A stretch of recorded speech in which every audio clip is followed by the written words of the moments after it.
Senator Marsha Blackburn joins us from the beautiful state of Tennessee. Senator, always so good to see you. Thank you for joining us today. Good to see you. Thank you. Of course. Amy Coney Barrett will be the 9th justice on the Supreme Court because there is too much support for her in the Senate to say otherwise, correct?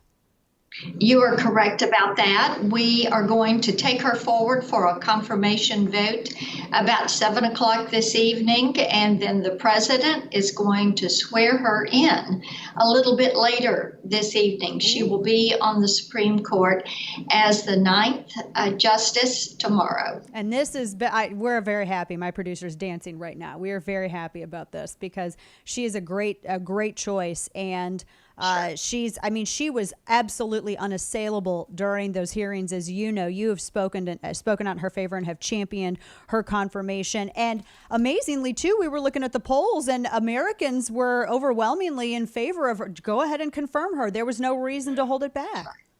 That's exactly right. I think that the left thought they were going to build favor with the American people, trying to say, oh, the president shouldn't do this. We're at an election. We need to be doing the COVID-19 funding. Well, the interesting thing, Dana, is that people have said, no, she's qualified. Why would you not put her on the bench? No, the president is elected for 4 years.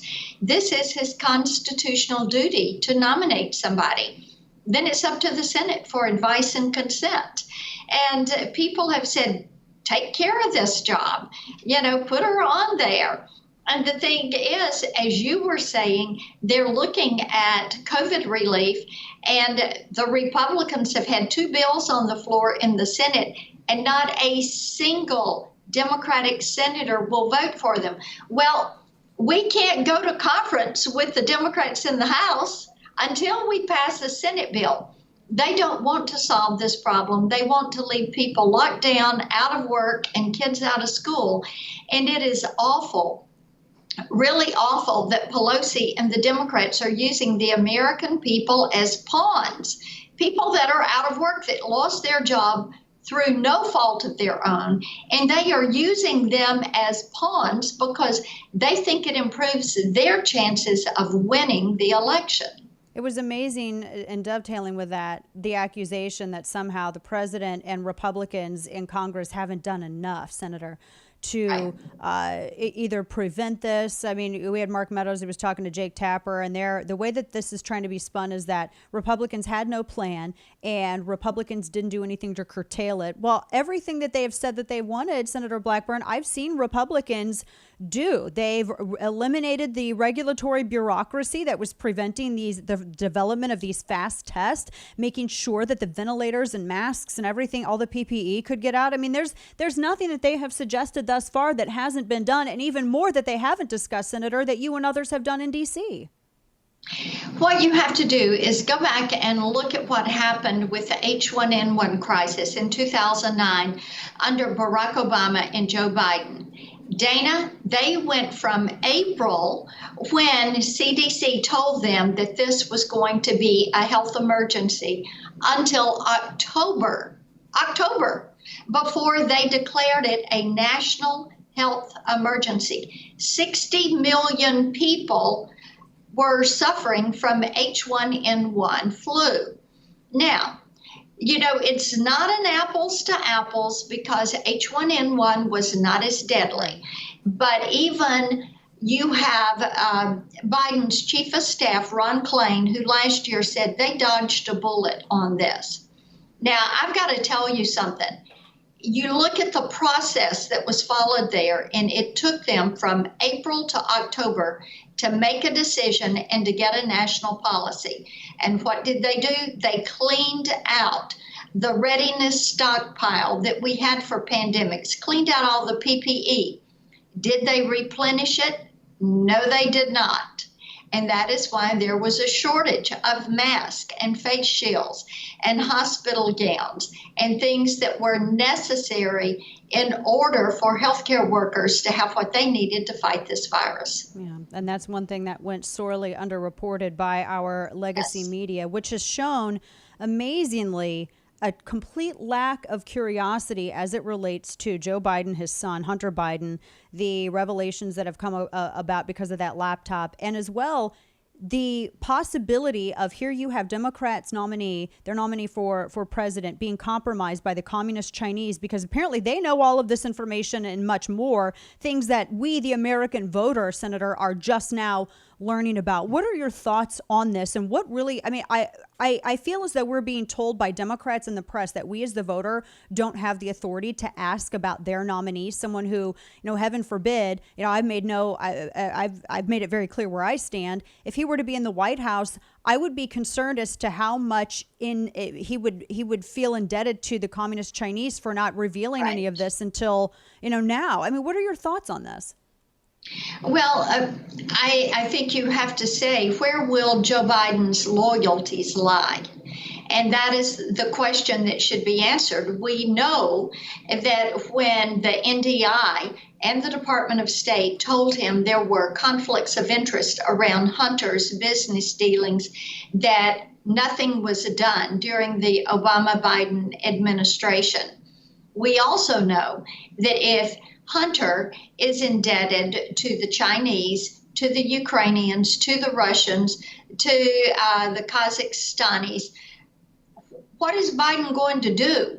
What is he going to do to China? Let's say China, who owns over $1 trillion worth of our debt, decides they're going to call that debt. Is Joe Biden going to go soft on the Chinese?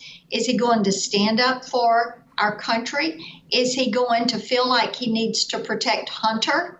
Because we're learning from Hunter's former business partners that Joe Biden did know about Hunter's business dealings. And indeed, Joe Biden did take some meetings with people that were doing business with Hunter. And that Joe Biden was referred to as my chairman or the big guy. And these are different little tidbits that have come out. But Dana, I will tell you, the fact that the FBI had that laptop back in September, they're investigating Hunter Biden allegedly, or what we're hearing is he's being investigated in a money laundering scheme. This is of tremendous concern. And do the American people deserve to know? Of course they deserve to know. Just like they deserve to know where Joe Biden is on the issue of court packing and expanding the Supreme Court, just as they deserve to know where he is on implementing the Green New Deal, just as they deserve to know if he is indeed going to put one healthcare system, all government run, in place.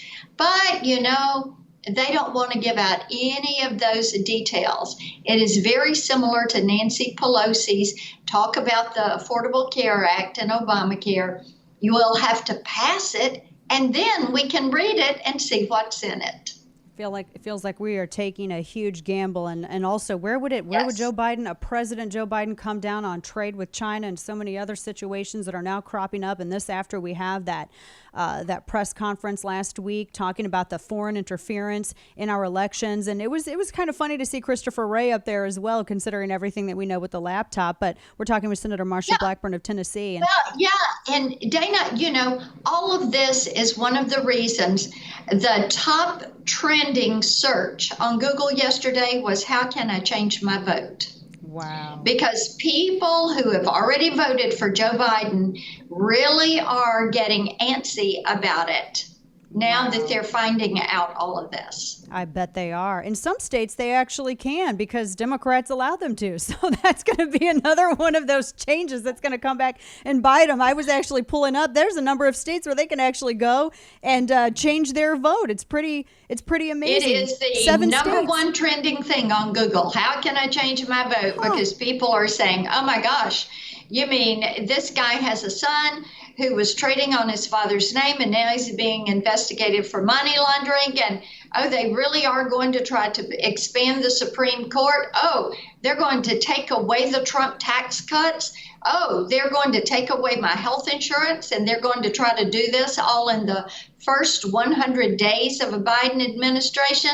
I think I can put up with listening to Donald Trump's tweets because I like Donald Trump's policies, because I know Donald Trump believes in the American people and trusts the American people. There you go, right there. Senator Marsha Blackburn of Tennessee. Senator, we appreciate your fight in Washington, D.C. Always on the right side. Thank you, Senator. Good to see you. Good to be with you. Thank you. Bye-bye now. Bye-bye.